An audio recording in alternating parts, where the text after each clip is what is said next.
Hello and welcome to day 15 of Lifebook's 30-Day Challenge. So good to have you here with me today as we begin our exploration of the parenting category. I want to begin by saying that whether you're a parent or not, this is going to be a rich and rewarding category for you to explore. So please don't skip it if you don't have kids. You were a kid once, right? And you've got parents, and children are an important part of all of our lives. I guarantee there's going to be something valuable in this category for you. So let's get started. Raising a child can be one of the richest, deepest experiences imaginable. It's an intellectual, emotional, and spiritual journey that simply can't be duplicated in any other way. Being a parent, or even just being around children, can be one of the best things about life. If you're a parent, you probably know how much pure joy and happiness and laughter children can bring. On the other hand, parenting has been called one of the hardest and most thankless jobs in the world. Raising children can involve incredibly difficult and sometimes painful circumstances. Divorce happens. Custody battles happen. You may have a child with health problems or with special needs. You might be at the end of your rope, simply just trying to hang on while raising a teenager. There are very few activities that you can engage in that are even remotely as difficult or as demanding as raising a child. It's a crazy, complicated, and absolutely wonderful category. And it's also very, very important. As a matter of fact, parenting is so important that the entire human race depends on at least some of us doing it well. I'd like to share a clip from the Lifebook program now that really drills down into some of the beliefs that Missy and I have about parenting. Take a look.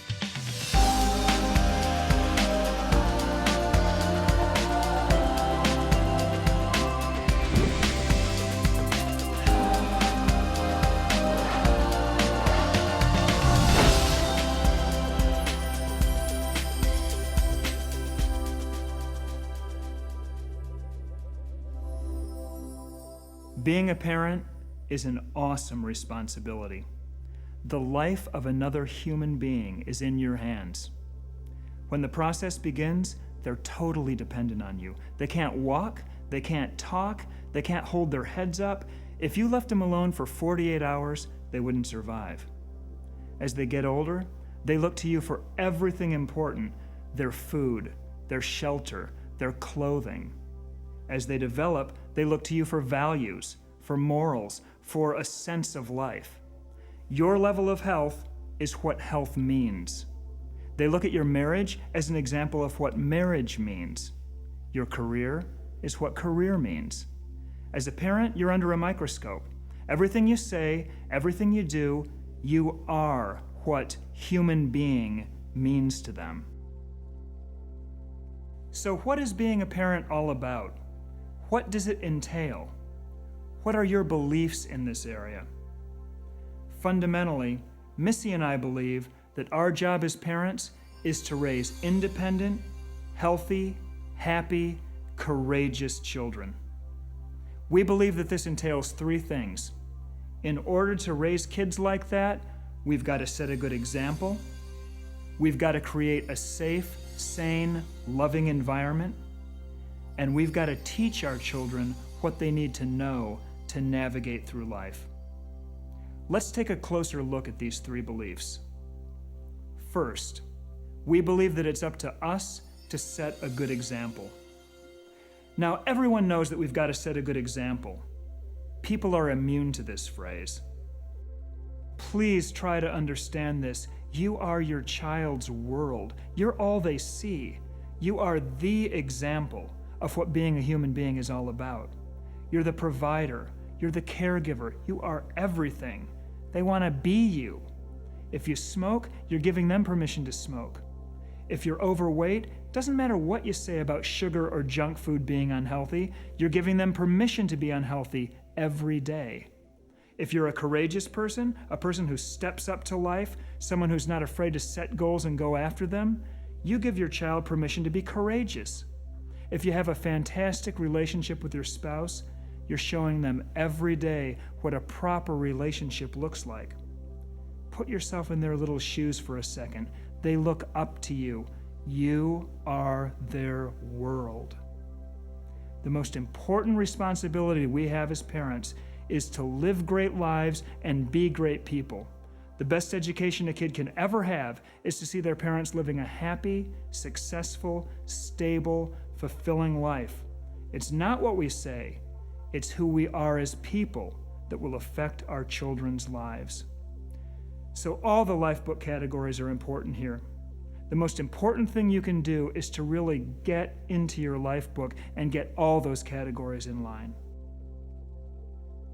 And our second belief, it's up to us to create a safe, sane, loving environment in which our children can really thrive. The most critical factor in a child's development is safety. Physical, psychological, emotional, intellectual safety. Their physical safety is first and foremost, keeping them from getting hurt, keeping them out of danger, making sure they have proper food, clothing, and shelter. Then comes psychological safety. Children need the experience of living in a rational universe, a world in which facts are treated as facts, truth is respected, question asking is valued and not punished, an environment in which a child's desire to understand is honored and nurtured. And you know what? That's a world that too many parents fail to provide. The danger to a child confronted with adult irrationality is that they'll surrender the will to understand, the will to make sense out of the experience. The child may give up on the belief that thinking is worthwhile. And if they do that, it's game over. They're not going to turn into healthy, happy, independent people. You protect them psychologically by behaving rationally. And third, Missy and I truly believe that it's up to us to teach our children what they need to know. If you have parenting values that even remotely resemble ours, you need to know this. The government cannot teach our kids what they need to be successful humans. It's up to us. It's up to us to define what they need to know and to teach it to them, because it's just not going to happen in school. School's important. School does a pretty good job at teaching some good information, some useful information, but school doesn't even come close to teaching the most important things in life. As a matter of fact, we believe that school teaches how not to be successful. Our society in general, and school in particular, tends to squash inner-directed kids immediately at the first sign of independence. Kids are taught to follow without questioning and to go along with the rules. They learn at a very early age not to challenge the teacher or suggest unusual ideas. And this is a recipe for failure in life, and everyone knows it. The leaders in every field of society are the self-directed people who follow their own inner voices, not the people who play it safe and play the game correctly and never question and go along with what they're told to do. And never has this been more true than in the 21st century. There's a shrinking market for blind obedience in today's world. The last thing we need is another yes man. We need people who can think for themselves. So let me ask you a question. If independent thinking is so important to being successful in life, why don't they teach us a little bit more about that in school? The answer is because they can't. Our schools have to process millions of kids. They can't be attending to each kid's special need and talents. It's impossible. The system just can't do it. The government cannot give your kid a proper education. It's a parent's job. It's always been a parent's job, and it always will be. Here are some things we want to instill deeply in our children that they don't teach in school. We want to teach our kids how to think, not what to think. Kids are taught the lowest level of thinking in school, how to regurgitate information. Kids are not taught the basic principles of logic. They're not trained to recognize logical fallacies. They're taught next to nothing about reason, rationality, and the importance of critical thinking. Can you imagine school teaching kids how to think critically, how to question everything? It just wouldn't work.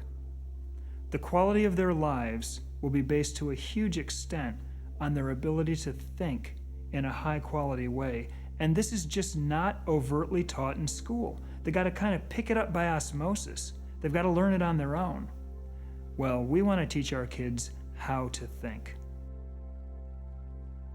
We want to teach our kids how to set their own goals and create plans to achieve those goals. This is one of the most important skills we can ever teach them. It's the master skill of success. What teacher ever said to you, what is it that you really want out of life? What things are most important to you?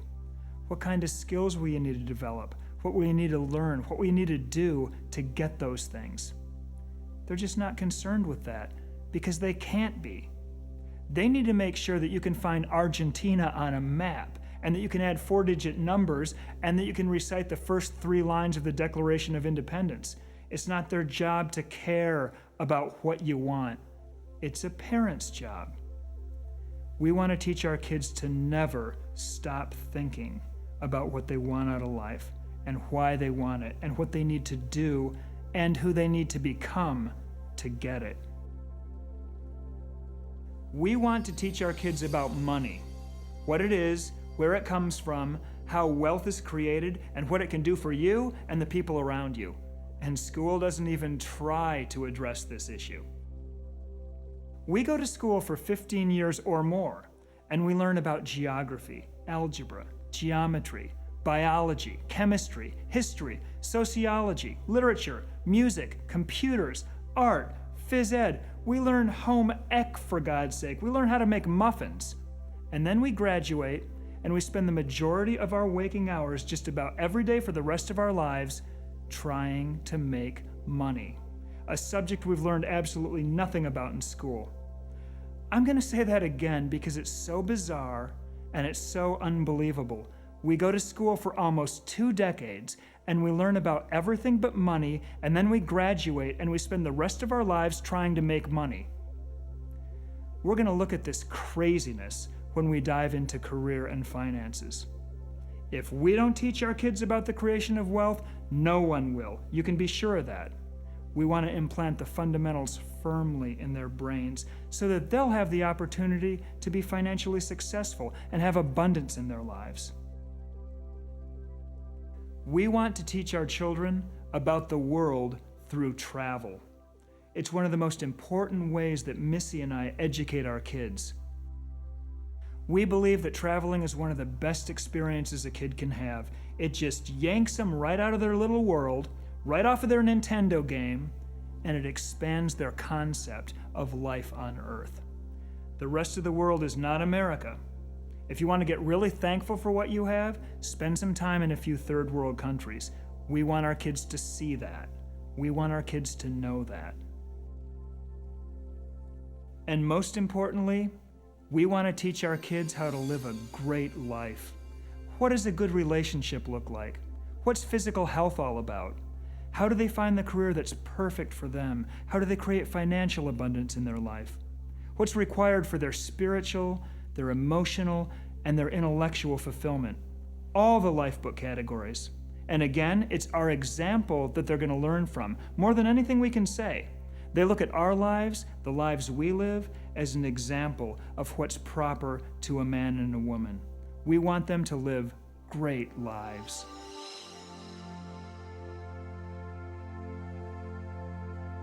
So those are our 3 fundamental beliefs.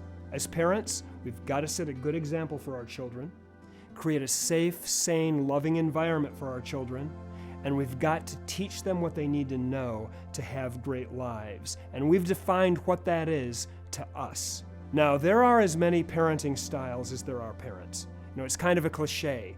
You raise your kid the way you want, don't tell me how to raise mine. And I'm not doing that. I'd never do that. I don't believe in it. Missy and I have defined deeply what being a parent means to us. And if you're interested in living the Lifebook lifestyle, you need to do the same thing.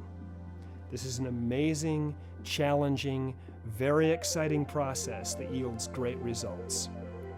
Tomorrow, we're going to go deeper into this wild, wonderful category. And until then, have a fantastic day, and I'll see you tomorrow as we continue our exploration of parenting together.